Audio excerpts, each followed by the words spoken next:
पूर्वजांची पुण्याई आहे. पण आता हे जे घर दिसतंय ना ते माझ्या वडिलांनी म्हणजे गोविंद महाराजांनी बांधले. महाराज, हल्ली गावातली घरं सुद्धा शहरातल्या घरांसारखीच दिसायला लागली आहेत ना? नाही म्हणजे जुन्या घरातला जो आपलेपणा असतो ना तो हरवलाय कुठेतरी. म्हणजे बघा ना, असा ऐसपैस आणि छान देशी असा थाट किती मनाला भावतो.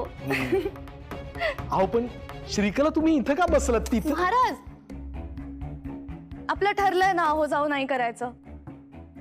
तू म्हणा ना मला, तुमच्या सुनेच्याच वयाची आहे मी.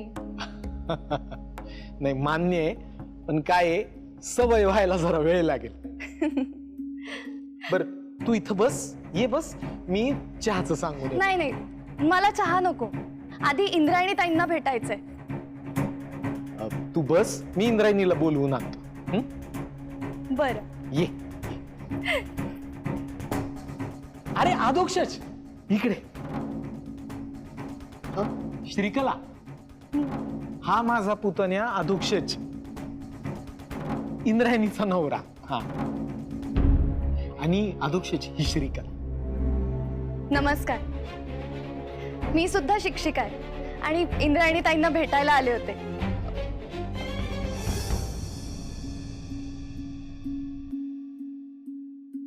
काका, इंदुला ना ताप आलाय तर ती गोळी घेऊन झोपली. अरे बापरे, हो का?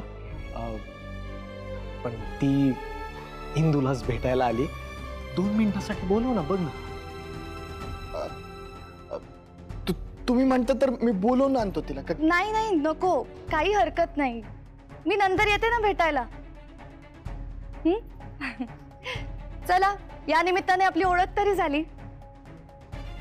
येऊ? हो. रामकृष्ण हरी.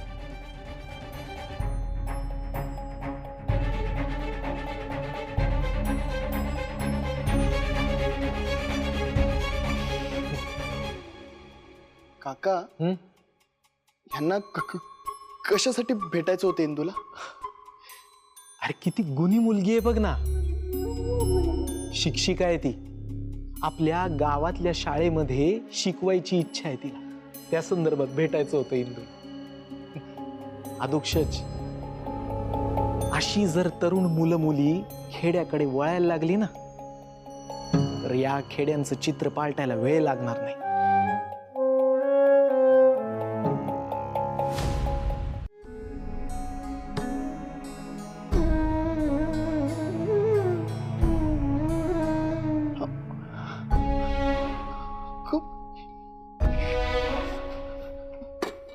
इंदू, अगं तू उठले कशाला? हा, झोप झोप.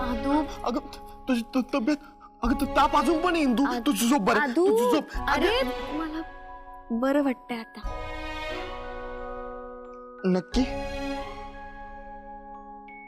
इंदू, पण तुला झालं काय होतं अचानक? माहित नाही रे, काहीतरी असं विचित्र डोकं दुखत होत. खूप दुखलं आणि अचानक थांबलं,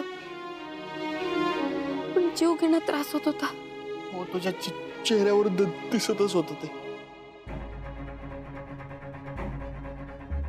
आदू, घरी कोणी आलं होतं का रे? हो, ते श्रीलता, श्रीमाता, मला नाव नाही आठवत त्यांचं, पण त्यांना भेटायचं होतं तुला. पण मला नाही भेटायचंय त्यांना कधीच. आदू, ते जे कोणी होते त्यांनी आपल्या घराची पायरी कधीच चढायची नाही. अगं पण नाही म्हणलं ना तर नाही. फायनल.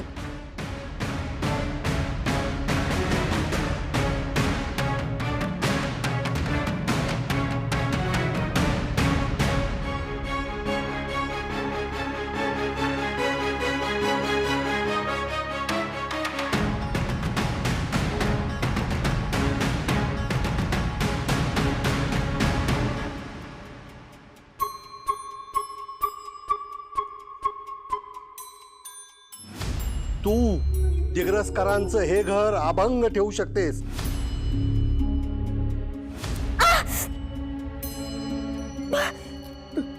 इंदू अगं थांब, मी तुझ्यासाठी पाणी घेतो. पाणी देतो तुला.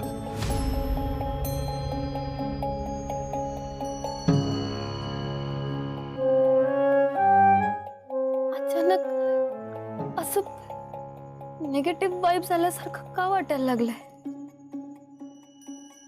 ताप काय आलाय? डोकं काय दुखायला लागलं? न बघता त्या व्यक्तीला नाही का म्हणाले मी?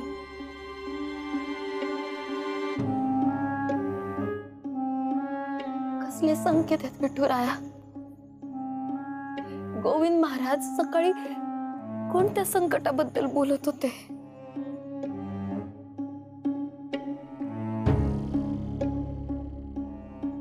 अचानक धास्ती वाटायला लागली.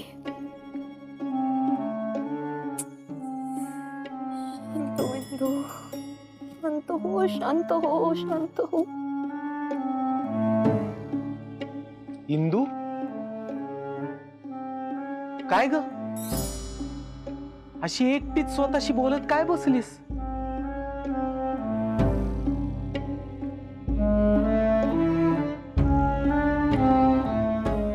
अगं केवढं टेन्शन आहे तुझ्या चेहऱ्यावर. कसा दिसतोय बघ चेहरा. काय झालंय काय? महाराजांना सांगितलं तर खूपच त्यांची काळजी वाढेल. इंदू, अहो काय नाही महाराज, ते असंच थोडं. पण असंच म्हणजे नेमकं काय? अहो महाराज, ते उद्या शेळकेवाडीला जायचंय ना, देणगी गोळा करायला. बचत गटाची काम आहेत. शाळेला पण उद्या लवकर जायचंय. म्हणून जरा. मला सांग, तुला काय 10-12 हात पाय 5-10 डोकी आहेत का? सगळी कामं तू एकटीने कसं काय करणार? त्यापेक्षा असं कर, कामं वाटून दे, आम्ही करतो. हे बघ, आपण असं करूयात, शाळेसाठी देणगी जमा करण्यासाठी मी जात जाईन लोकांकडे. तू सांग ना मला. आयो महाराज, तुम्ही कशाला? बचत गटाच्या बाहेर ना, इम्रान आहे, पप्प्या आहे, आदू आहे. तुम्ही कशाला करता वणवण? वनवन कसले आले त्यात? हा, शाळेचं काम मोठं आहे, मग त्या कामासाठी मी श्रमदान नको का करायला? करतो की मी. नाही पण तुम्ही देणगीचं काम नका करू. बरं ठीक आहे. आणखीन कसलीही मदत लागली तर तुम्हाला सांग, मी करीन. आणि उगीच काळजी करत बसू नकोस. काय विठुराया आहे, तो सगळं बघतोय. तू आता शांतपणे जाऊन झोप, कळलं का? रामकृष्ण हरी. रामकृष्ण हरी.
विठुराया, व्यंकू महाराज म्हणतात तसं इथं ज्ञानाचं मंदिर उभं राहणार.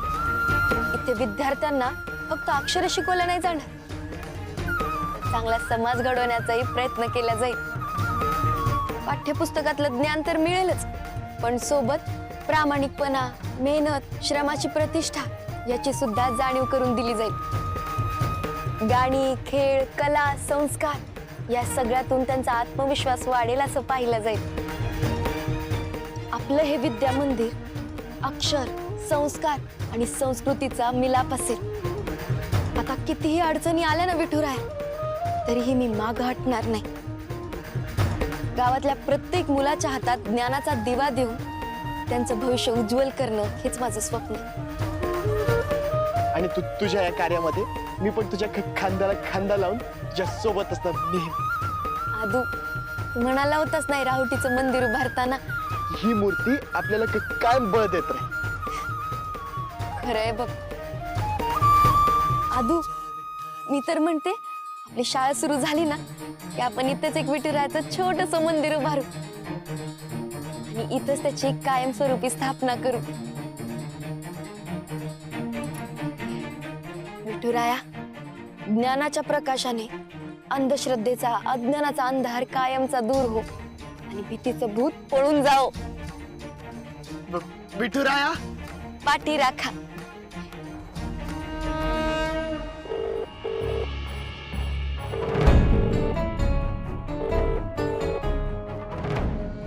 मोहितराव माझा फोनच उचला ना.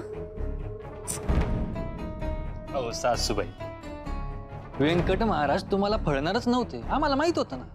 आम्ही तुम्हाला सांगणारच होतं, पण सासूबाई अहो तुम्ही इतक्या हुशार, आमच्यापेक्षा हुशार, तुम्हाला हे कळलं नाही म्हणजे कमाल आहे. तुम्हाला काय काय गोष्टी कळत नाही याची जर यादी केली ना तर तुम्हाला तातडीनं गाशा गुंडाळून तामणगावला निघायला लागल. सासूबाई, आता आमच्यावर राग काढून काय फायदा आहे? आमच्यावर राग काढू नका. त्या मोहितरावाच्या रागाचा विचार करा, त्यांचा राग परवडणार नाही. त्यांचा राग आहे ना तुमचं उपसरपंच पद संकटात आणू शकतं. येस तर त्यांनाच फोन करत होते. मला खात्रीच आहे एकदा का मी बोलले का त्यांचा राग झटकन जाईल, पण फोन तर उचलायला पाहिजे ना त्यांनी. कसं काय उचलतील ते फोन? आपल्या व्यंकट महाराजांनी त्यांचं अख्खं करिअर तोफेच्या तोंडासमोर उभं केलंय, कसे उचलतील? त्यातनं या काठीची शाळा सुरू झाली ना का झालीच. मोहितरावाची सरपंचकी पण धोक्यात. हा, याचा अर्थ काय? सगळीकडून नुकसान आपलंच. सासूबाई, तुम्ही नाही का आमची इज्जत, आमची किंमत शून्य करतात घरात, सेम तसंच पाठराखीन बाईने तुमच्याबद्दल केलंय शून्य. गप्प बसा.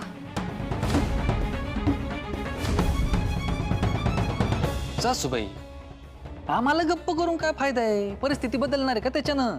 हा, तसं पण तुम्ही इथं थांबून परिस्थिती सुधारणार नाहीच आहे. तेव्हा निघा. सासूबाई, त्या व्यंकट महाराज आणि पाठराखीन बाईंचा राग आमच्यावर काढता ना तुम्ही? निघा म्हणलं ना